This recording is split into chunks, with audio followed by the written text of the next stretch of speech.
ವಿದ್ಯಾರ್ಥಿಗಳೇ, ಈ ಒಂದು ಸೆಷನ್ನಲ್ಲಿ ಬರ್ಗಸ್ ರವರು ಪ್ರಸ್ತಾಪಿಸಿದ ಕೇಂದ್ರೀಕೃತ ವಲಯ ಸಿದ್ಧಾಂತವನ್ನು ಚರ್ಚಿಸೋಣ. Dear students, we are here going to understand the concentric zone circle theory or model of Burgess. Although several theories have been developed to explain the dynamics of city growth, all such theories are based upon the operation of 5 ecological processes of concentration, centralization, invasion and succession, and observation based upon it. About actual city growth in concrete situations, however, one can hardly find a theory of an ideal pattern of urban dynamics, as growth of particular city depends upon many factors. The basic one being natural location of a city. Nevertheless, one can notice a set of common principles which grown city growth everywhere. The major theories of internal structure of urban settlements have been advanced on the basis of empirical investigations conducted in the Western urban society, particularly in North America and Europe.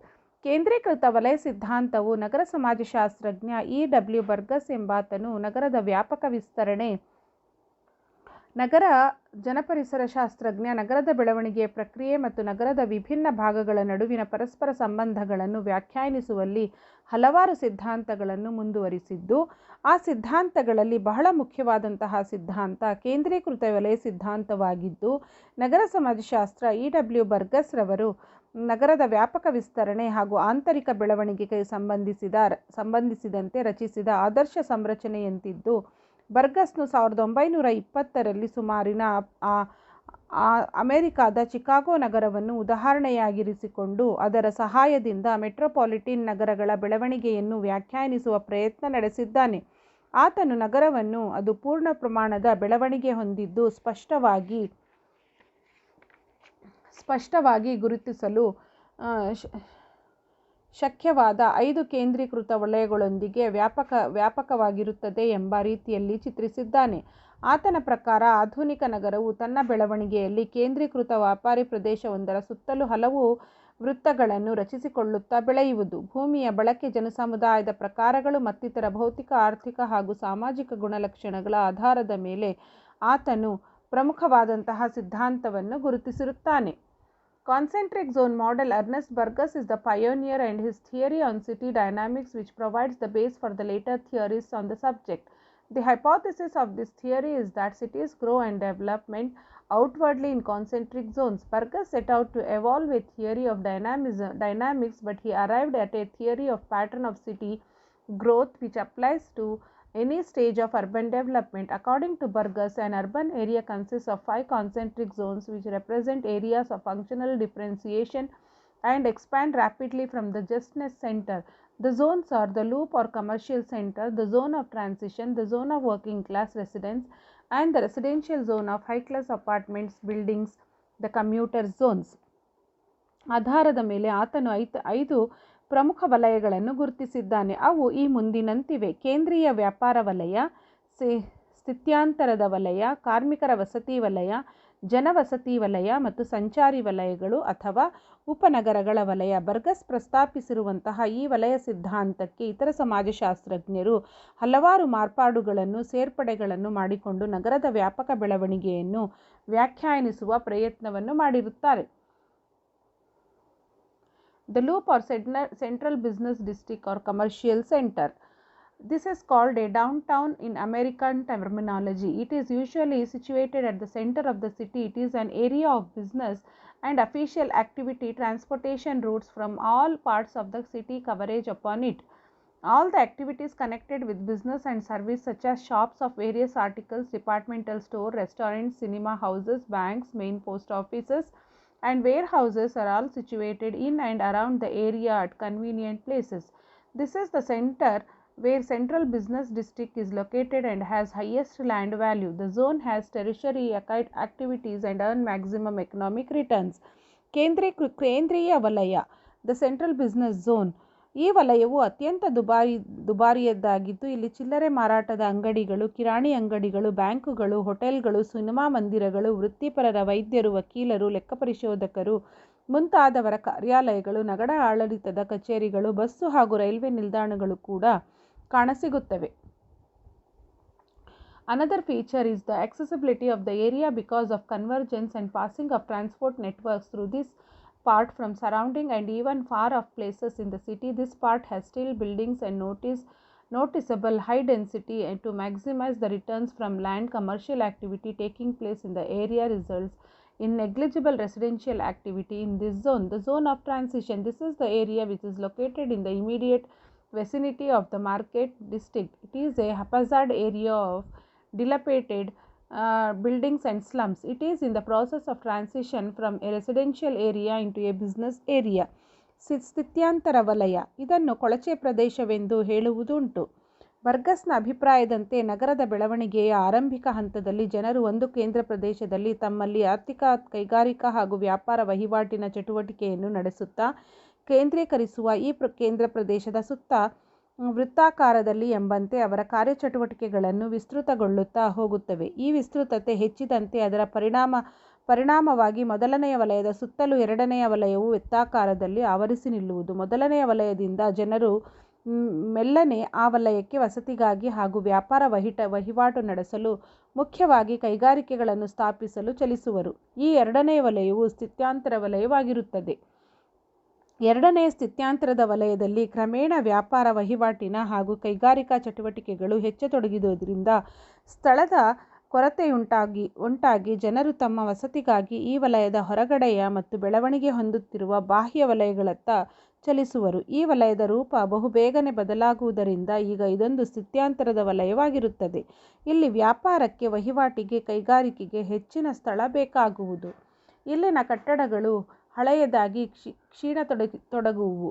ಅವಗಣನೆಗೆ ಒಳಗಾಗುವ ಈ ವಲಯದಲ್ಲಿ ಕೊಳಚೆ ಪ್ರದೇಶಗಳು ತಲೆ ಎತ್ತುತ್ತವೆ. ಸಾರ್ವಜನಿಕ ನೈರ್ಮಲ್ಯ ಹದಗೆಡುತ್ತದೆ. ನಶಿಸುತ್ತಾ ಹೊರಟಿರುವ ಕಟ್ಟಡಗಳು, ಕಾರ್ಖಾನೆಗಳು, ಉಗ್ರಾಣಗಳು ಇಲ್ಲಿ ಎದ್ದು ಕಾಣುವವು. ಈ ವಲಯದಲ್ಲಿ ಹೆಚ್ಚುತ್ತಾ ಹೋಗುವ ಭೂಪ್ರದೇಶದ ಮಾರುಕಟ್ಟೆಯ ಬೆಲೆಯಿಂದಾಗಿ ಭೂಮಾಲೀಕರು ಯಾರು ಕಟ್ಟಡಗಳನ್ನು ದುರಸ್ತಿ ಮಾಡಲು, ಸುಧಾರಣೆ ಮಾಡಲು ಹೋಗುವುದಿಲ್ಲ. ವಾಸ್ತವಿಕವಾಗಿ ಇದೊಂದು ಕೊಳಚೆ ಪ್ರದೇಶದ ವಲಯದಂತೆಯೇ ಕಾಣಬರುವುದು. ಈ ಹಂತದಲ್ಲಿಯೇ ಈ ವಲಯದ ಬಾಹ್ಯ ಸರಹದ್ದಿನಲ್ಲಿ ಕಾರ್ಮಿಕ ವಸತಿ ಸ್ಥಾಪಿತವಾಗತೊಡಗಿ ಕೊನೆಯ ಅದು ಮೂರನೆಯ ಕಾರ್ಮಿಕರ ವಸತಿ ವಲಯವಾಗಿ ಮಾರ್ಪಡುವುದು. It develops out of over concentration of business area and the consequent turnover of extra and weak units into less favorable neighborhoods. It is an area of business and light industry. It is an area of squalor, regular wise and disorganization. This zone is characterized by the mixed residential and commercial use. This is located adjacent and around the CBD and is continuously changing, that is, transition takes place. Another feature in the range of activities taking place like mixed land use, car parking, cafe, old buildings. This zone is considered to decay because of the large number of old buildings, as the buildings in transition zone were earlier used for factories and tenement housing blocks. This zone had high population density when industrial activities were at their peak. Those residing in this zone were poorest segment and the lowest housing condition. The zone of working class residents. This is situated immediately after the zone in transition or the factory area, as the worker usually prefer to live near the place of their work.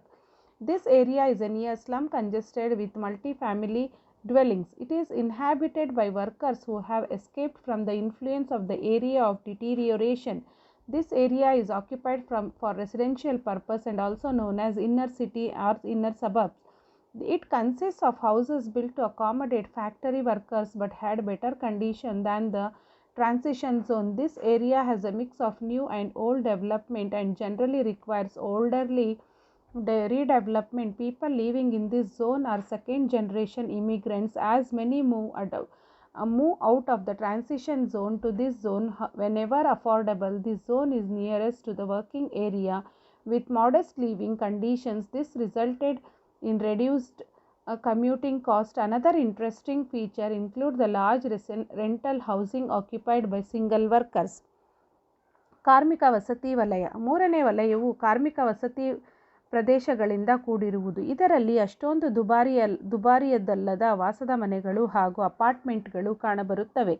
ಸ್ಥಿತ್ಯಾಂತರ ವಲಯಗಳಿಗಿಂತಲೂ ಈ ವಸತಿ ಸ್ಥಾನಗಳು ಸಾಪೇಕ್ಷ ಉತ್ತಮ ಗುಣಮಟ್ಟದ್ದಾಗಿರುತ್ತವೆ. ಇಲ್ಲಿನ ಮನೆಗಳು ಎರಡನೆಯ ವಲಯದಿಂದ ತಪ್ಪಿಸಿಕೊಂಡವರುಗಳಿಂದ ತುಂಬಿರುವುದು ಹೆಚ್ಚು. ಈ ಪ್ರದೇಶದಲ್ಲಿ ಕೆಲ ಮಧ್ಯಮ ವರ್ಗದವರು ಹಾಗೂ ಒಳವಲಸಿಗರು ಗರಾಗಿ ಬಂದ ಉತ್ತಮ ಆರ್ಥಿಕ ಅಂತಸ್ತಿನ ಮಂದಿ ವಾಸಿಸುವರು. ಕಾರ್ಮಿಕರ ವಾಸದ ಮನೆಗಳು ಇಲ್ಲಿ ಹೆಚ್ಚು ಸುಭದ್ರವಾಗಿರುವುದಲ್ಲದೆ ಎಷ್ಟೋ ಕುಟುಂಬಗಳು ಇಲ್ಲಿ ಶಾಶ್ವತವಾಗಿ ಕೂಡ ನೆಲೆಯೂರುವವು.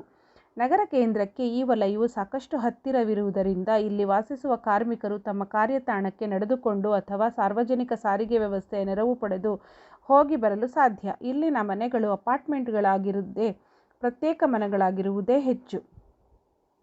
The residential zone. The residential zone and high-class apartment buildings are exclusively residential districts are usually situated at a reasonable distance from the city center and consist of decent single-family dwellings inhabited by middle and upper middle-class professionals, and exclusive, well-planned roads, lawn spaces and beauty are the features of this area. This zone had bigger houses and new developmental occupied by middle class. Many of the homes are detached and unlike single occupants of inner suburbs. Family resided in the homes. In these homes, better facilities are available to the residents like parks, open spaces, shops, large gardens, but this comes at an increased commuting cost. ಜನವಸತಿ ವಲಯ ಅಥವಾ ಮಧ್ಯಮ ಮತ್ತು ಮೇಲ್ವರ್ಗದ ವಲಯ. ಮೂರನೇ ವಲಯವನ್ನು ಹೊರಗಡೆಯಿಂದ ಆವರಿಸಿಕೊಂಡಿರುವ ಈ ವಲಯದಲ್ಲಿ ಬರೀ ಅಪಾರ್ಟ್ಮೆಂಟ್ ಮನೆಗಳು ಹಾಗೂ ಶ್ರೀಮಂತರು ವಸತಿ ಸೌಲಭ್ಯಗಳೇ ತುಂಬಿರುತ್ತವೆ. ಇವುಗಳ ನಿರ್ಮಾಣ ಬಹಳ ಉತ್ತಮ ಮಟ್ಟದ್ದಾಗಿದ್ದು ಎಲ್ಲ ಬಗೆಯ ಆಧುನಿಕ ಸೌಕರ್ಯ ಸೌಲಭ್ಯಗಳು ಇಲ್ಲಿ ಕಾಣಬರುತ್ತವೆ. ಈ ಪ್ರದೇಶದಲ್ಲಿ ಸಾಮಾನ್ಯವಾಗಿ ಸಣ್ಣ ವ್ಯಾಪಾರಸ್ಥರು ಹಾಗೂ ವೃತ್ತಿಪರರು ವಾಸಿಸುವರು. ಕೇಂದ್ರ ವಲಯದಲ್ಲಿ ಕಾಣುವಂತೆ ಭೂಮಿಯ ಅಂಗುಲ ಜಾಗದ ಪೂರ್ಣ ಉಪಯೋಗ ಮಾಡಿಕೊಳ್ಳುವ ಪ್ರವೃತ್ತಿ ಇಲ್ಲಿರುವುದಿಲ್ಲ. ಒಂದೊಂದೇ ಕುಟುಂಬ ವಾಸಿಸುವ ಬಹುದೊಡ್ಡ ಸಂಖ್ಯೆಯ ವಸತಿ ಗೃಹಗಳು ಇಲ್ಲಿದ್ದು ಬಾಡಿಗೆಗೆ ಕೊಟ್ಟಿರುವ ಮನೆಗಳ ಸಂಖ್ಯೆಗಿಂತಲೂ ಸ್ವಂತದ ಬಳಕೆಗಾಗಿ ಉಪಯೋಗಿಸುವ ಸ್ವಮಾಲಿಕತ್ವದ ಕಟ್ಟಡಗಳ ಸಂಖ್ಯೆಯೇ ಅಧಿಕವಾಗಿರುತ್ತದೆ. ಕೆಲವು ಒಳ್ಳೆಯ ಹೋಟೆಲ್ಗಳು ಕೂಡ ಇಲ್ಲಿ ಕಾಣಬರುತ್ತವೆ. 5ನೇ ವಲಯ. ಇದು ನಗರದ ಸಂಚಾರಿ ಹೊರೆಯ ವಲಯ. ಇದು ನಗರದ ಪ್ರದೇಶದಲ್ಲಿ ಕಾಣುಬರುವ ಕಟ್ಟಕಡೆಯ ವಲಯವಾಗಿದ್ದು ಇಲ್ಲಿ ಚಿಕ್ಕ ಚಿಕ್ಕ ಪಟ್ಟಣಗಳಿದ್ದು ಇಲ್ಲಿಂದ ಶ್ರೀಮಂತ ಮಂದಿ ಪ್ರತಿದಿನ ನಗರದಲ್ಲಿನ ತಮ್ಮ ಕಾರ್ಯತಾಣಕ್ಕೆ ಪ್ರಯಾಣಿಸುವರು. ಇದು ವಾಸ್ತವಿಕವಾಗಿ ಉಪನಗರ ವಲಯ. ಈ ವಲಯವು ಸಾಮಾನ್ಯವಾಗಿ ಮೇಲ್ವರ್ಗ ಹಾಗೂ ಮೇಲ್ಮಧ್ಯಮ ವರ್ಗ, ಆಡಳಿತಗಾರರು, ವೃತ್ತಿಪರರು ಹಾಗೂ ಬಿಳಿ ಕೊರಳುಪಟ್ಟಿಯ ಕೆಲಸಗಾರರು ಅಥವಾ ಕಚೇರಿ ನೌಕರರಿರುವ ಕೂಡಿರುತ್ತದೆ. ಈ ಸಂಚಾರಿ ವಲಯದ ನೆರೆಹೊರೆಗಳು ನಗರದ ಮಿತಿಯಿಂದ ಬಹುದೂರದಲ್ಲಿರುತ್ತವೆ. ಆದಾಗ್ಯೂ ಅಲ್ಲಿನ ಬಹುತೇಕ ಮಂದಿ ನಿವಾಸಿಗಳು ಆರ್ಥಿಕವಾಗಿ ನಗರ ಪ್ರದೇಶವನ್ನು ಆತಿಕೊಂಡಿರುವವರು ಆಗಿರುತ್ತಾರೆ. The commuter zone. This lies at the outskirts of the city and is usually an area of the rural-urban fringe. Hence, this area reflects the characteristics of both types of habitats. This area is usually inhabited by people working in cities who also own land or by people who cannot find accommodation in cities. The inhabitants of this commuter zone go daily to their place of work in the city through city transportation. This is the outermost area, the farthest from the CBD. This resulted in highest commuting cost when compared with other zones. Significant commuting cost gave the name commuter zone to this part. People living in this part were high income groups which could afford large houses, could pay commuting charges and access to different transportation mode, enjoy modern facilities like shopping malls, low-rise development, large gardens, less population density are some of the characteristics of this zone. However, this theory was not free from criticism by himself and others. Burgess himself was the first to point out that his proposition was not an actual description of patterns of city growth but an abstract scheme. This theory does not conform to the actual growth patterns of cities as provided by subsequent testing in relation to existing cities. It is very rare that we can find a city which has grown and well-defined concentric cities. Nature itself is a major limiting factor deciding the limitation in the shape of the city. Further, this theory does not explain the patterns of commercial or cultural cities. Researchers have shown that excess business, instead of flocking around in the zone in transition, flows away of more remunerative suburban shopping complexes, which is novelty. ಬರ್ಗಸ್ ಸೂಚಿಸಿರುವಂತೆ ನಗರಗಳು ಬೆಳೆಯುತ್ತಾ ಹೋದಂತೆ ಹೊಸ ಹೊರವಲಯಗಳು ಸೇರಿಕೊಳ್ಳುತ್ತಾ ಹೋಗುತ್ತವೆ. ವೃತ್ತದ ಹೊರಗಡೆ ಹೊಸ ವಲಯವೊಂದು ಕಾಣಿಸಿಕೊಳ್ಳುತ್ತಿದ್ದಂತೆ ಒಳಗಿನ ವಲಯವು ಕಳಚಿ ಹೋಗುತ್ತದೆ.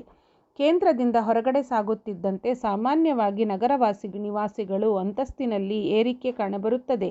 ಹೊರ ವೃತ್ತಗಳಲ್ಲಿರುವ ಹೆಚ್ಚಿನವರು ಸ್ವಂತ ಮನೆಗಳನ್ನು ಹೊಂದಿದವರಾಗಿದ್ದು ಗಂಟೆಯ ಲೆಕ್ಕದಲ್ಲಿ ದುಡಿಯುವಂಥವರಲ್ಲದೆ ಒಳ್ಳೆಯ ಸಂಬಳ ಗಳಿಸುವಂತರಾಗಿರುತ್ತಾರೆ. ಒಳವಲಸಿಗರು ಮೊದಲ ಮಧ್ಯವಲಯಗಳಲ್ಲಿ ನೆಲೆಸುತ್ತಾರಾದರೂ ನಂತರ ಹೊರವಲಯಗಳ ಕಡೆಗೂ ಕೂಡ ನೆಲೆಸುವುದುಂಟು. ಬಹಳಷ್ಟು ಉಪಯುಕ್ತ ನೌಕರರಾದರೆ ಈ ಕೇಂದ್ರ ವಲಯ ವೃತ್ತದೊಳಗೆ ವಿಭಾಗೀಯ ಸ್ವರೂಪದಲ್ಲಿ ಸಂಭವಿಸುವುದು ಎಂದಿದ್ದಾನೆ. ಎನ್.ಜೆ. ಸ್ಮೆಲ್ಸರ್ ಅವರು ಬರ್ಗಸ್ ಪ್ರಸ್ತಾಪಿಸಿದ 5 ವಲಯಗಳ ಜೊತೆಗೆ ಇನ್ನು 2 ವಲಯಗಳನ್ನು ಸೇರಿಸಿದ್ದು ಅವು ಈ ಕೆಳಗಿನಂತಿವೆ. ಕೃಷಿ ವಲಯ ನಗರಕ್ಕೆ ಬಂದು ಹೋಗಿ ಮಾಡಬಹುದಾದ ಅಂತರದಲ್ಲಿರುವ ಹಾಗೂ ಕೃಷಿ ಪ್ರಧಾನವಾಗಿದ್ದರೂ ಅದರೊಂದಿಗೆ ನಗರವಾಸಿಗಳ ಅಗತ್ಯತೆಗಳನ್ನು ಪೂರೈಸುವಂತಹ ಇತರ 10 ಕಸುಬುದಾರಿಕೆಯನ್ನು ನಡೆಸುವಂಥವರಾಗಿರುವುದು ಕೂಡ ವಲಯ. ಹಿನ್ನಾಡು ವಲಯ ನಗರದೊಂದಿಗೆ ಪ್ರತ್ಯಕ್ಷ ಪರೋಕ್ಷ ಸಂಬಂಧ ಹೊಂದಿದ್ದರೂ ಅದರಿಂದ ಸಾಕಷ್ಟು ದೂರದಲ್ಲಿರುವ ಪ್ರದೇಶ ಇದಾಗಿರುತ್ತದೆ. The concept of industrialization insists upon the starting of factories along waterfronts or at the outskirts of the city or breaks in transportation as convenient port or grounds of health and availability of raw material. The prominence of the loop has been greatly reduced due to the opening up of suburban shopping centers. The idea of the commuter zone has been reduced in importance with the growth of twin cities. Contrary to exception, new business and industry does not always folk towards the city center or to the immediate area, but move towards the convenient available area within the city for their location without touching the existing pattern. The theory does not account for the growth of satellite townships. However, the idea that residential zone lies away from the city center and factory area nearby conforms to facts. That theory on the whole provides a groundwork for the understanding of the growth patterns of contemporary cities.